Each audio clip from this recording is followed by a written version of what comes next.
In my career in the armed forces, I've seen for myself the devastating effects of conflict and the impact this has on families and communities. Today, this is brought home to us all through the media with the images and sounds of another brutal war playing out in all its horror on European soil. In 1918, 104 years ago now, at 11 o'clock on the 11th of November, the guns on the First World War battlefields fell silent. The war to end all wars.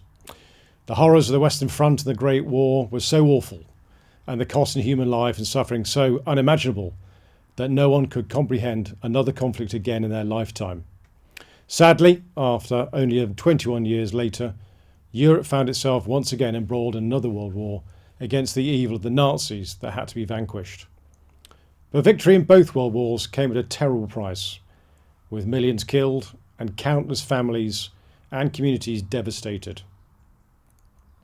Then and since, Jersey men and women have joined the British and Commonwealth family of countries to do their duty in uniform, time and time again, from Korea, Northern Ireland, and the Gulf Wars, accepting the risk to their lives and the heartbreaking separation from loved ones. And of course, this year marks the 40th anniversary of the Falklands War, when another dictator invaded and occupied British sovereign territories in the South Atlantic. A British naval task force was dispatched, and in a short but very intense war, 905 men were killed on both sides, but with victory achieved and liberty for the islanders assured. But for the men and women who go to war willingly in any conflict on our behalf, it often comes, I'm afraid, with a longer term cost. In addition to the many who never come home from war, those that do often need significant support to manage and recover from their wounds that are both physical and psychological. Thankfully, we are getting better at helping them with more sophisticated support and approaches to their needs. We do understand post-traumatic stress syndrome far better today, and significant medical advances mean that thankfully many more wounded in battle survive to come home to their families. But I'm afraid to say, as we all know, their disabilities can be profound, and their ongoing requirements can be very complicated indeed. That is where organisations and charities like the Royal British Legion step in to provide vital support and welfare to the veteran community. And this year, we also celebrate the centenary of the Royal British Legion here in Jersey, 100 years old this year. This amazing group of people work tirelessly to provide veterans and their families here in the island with ongoing, year-round emotional, practical and financial support. And let me also say that you, the Jersey community, is rightly well known for being a generous one, contributing brilliantly to the Popular Appeal each year. And so often veterans' needs are not obvious. Let's face it, they're a stoic bunch. But when they call, the Legion is there for them, thanks to your donations and support.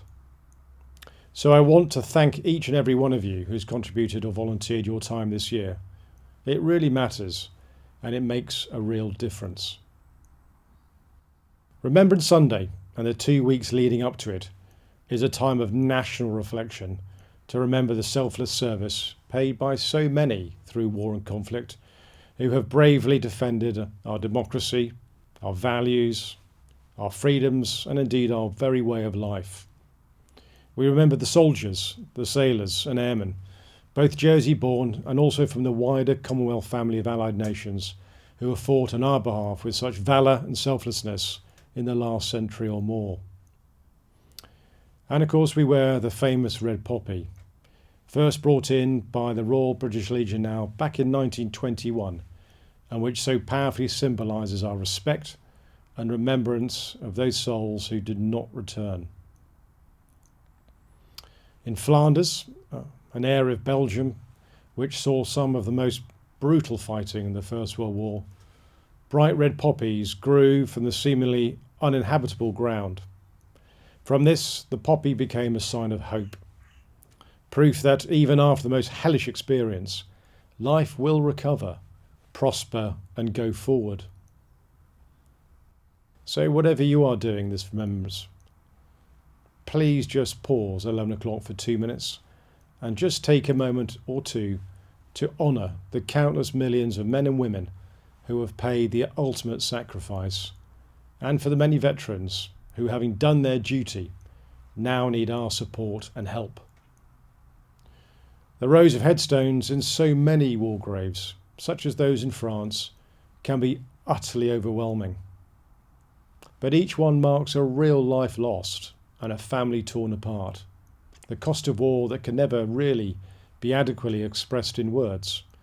This, for me, is why coming together on Remembrance Day at the Cenotaph in York Street, and of course other monuments and churches across the parishes, wearing our poppies with pride, is our opportunity to say very simply, we will not forget you, and thank you.